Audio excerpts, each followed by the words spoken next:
আসসালামু আলাইকুম ইয়া রহমতুল্লাহ। আমি একজন সাধারণ চিনি ব্যবসায়ী। বিগত দিনগুলোতে ভারত হতে অনেক অবৈধ পথে চিনি আসতেছে। এর ফলে যা হচ্ছে, আমরা আমাদের এই বৈধ মালগুলা যা আপনারা সামনে দেখতে পারতেছেন, এগুলো বিক্রি করতে হিমশিম খেতে হচ্ছে। এর ফলে মেল ডেলিভারি ব্যাপক হারে কমে গেছে। কমে যাওয়ার কারণে মেল মালিকরা চিনি আমদানি করা অর্ধেক কমিয়ে দিয়েছে, প্রায় 50% কমিয়ে দিয়েছে। হঠাৎ করে যদি ইন্ডিয়া চিনি ঢোকা বন্ধ হয়ে যায়, ইন্ডিয়ান এই অবৈধ চিনিগুলা ঢোকা বন্ধ হয়ে যায়, তখন ভেবে দেখেন আমাদের চিনির বাজার কি অস্থির হয়ে উঠবে। কারণ আমদানি টোটালি বন্ধ হয়ে যাচ্ছে। বর্তমানে 50% আমদানি কমে গেছে, ভবিষ্যতে হয় বা 80% আমদানি কমে যাবে। তাহলে এই 20% চিনি দিয়ে কি 100% চিনির ঘাটতি মেটানো সম্ভব? তাহলে বুঝুন, মাত্র 5 টাকা 10 টাকা এই নিম্নমানের চিনি আমরা না কিনে, কমের জন্য না কিনে, শুধুমাত্র 5 টাকা 10 টাকা, এর বেশি তো আর দেয় না তারা।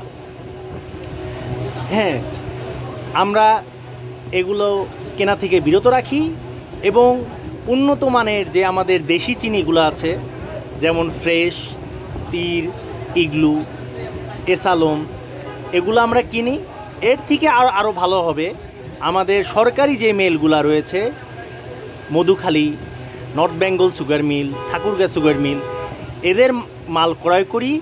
আমাদের চিনি শিল্পকে আমরা বাঁচিয়ে রাখি এবং ভবিষ্যতে বাজার যেন আগুন না হয়ে যায়,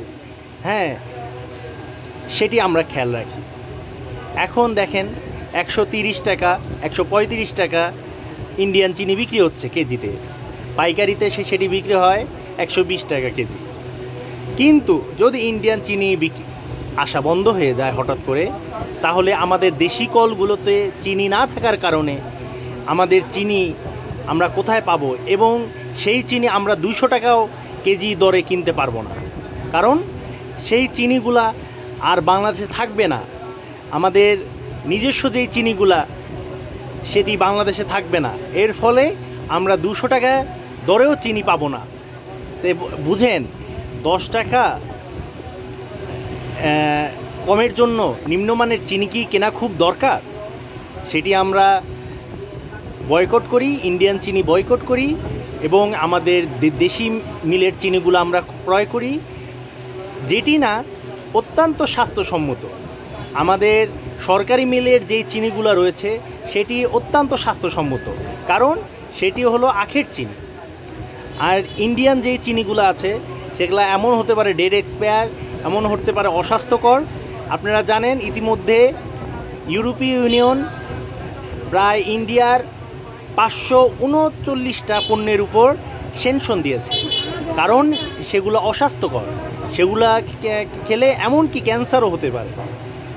তাই আমরা সাবধান হই, ইন্ডিয়ান নিম্নমানের চিনিগুলা আমরা কেনা থেকে বেরোতে থাকি এবং আমাদের দেশি মিলের চিনিগুলা আমরা কিনি এবং আমাদের দেশি শিল্পকে আমরা বাঁচিয়ে রাখি। ইনশাআল্লাহ আমার কথাগুলো সবাই মনোযোগ দিয়ে শুনবেন এবং বোঝার চেষ্টা করবেন।